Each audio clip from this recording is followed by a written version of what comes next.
சரி, படிக்கலைன்னு திட்டுறாங்க, அதை பண்ணு சொல்கிறாங்க, இதை பண்ணுன்னு சொல்கிறாங்க, காலேஜ் போன்னு சொல்கிறாங்க, ஸ்கூல் போன்னு சொல்கிறாங்க, அப்படின்னு டார்ச்சராக இருக்குப்பா அப்படின்னு சொல்கிறீங்கப்பா. பணம் சம்பாதிச்சு யார்கிட்டப்பா கொடுக்க போகிறீங்க?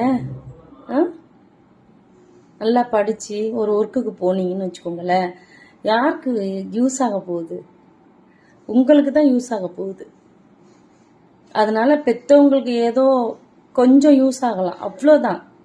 அதுக்கப்புறம் லாங் லைஃப் வரைக்கும் அது உங்களுக்கு தான். பெற்றவங்களுக்கு ஒன்றும் கவலை இல்லைப்பா. உங்கள் அம்மாவுக்கு ஒன்றும் கவலை இல்லை. உங்களுக்கு செய்கிறதுக்கு, அவங்களுக்கு செய்கிறதுக்கு உங்கள் அப்பா இருக்காரு. அதே மாதிரி உன் மனைவி நினைக்கணும்ல, எனக்கு செய்கிறதுக்கு என் கணவர் இருக்காருன்னு சொல்லிட்டு. அதுக்கு தான் உங்கள் அம்மா அப்பா உன்னை இப்போ தயார் பண்ணுறாங்க. சரியா? படிச்சுக்கோ.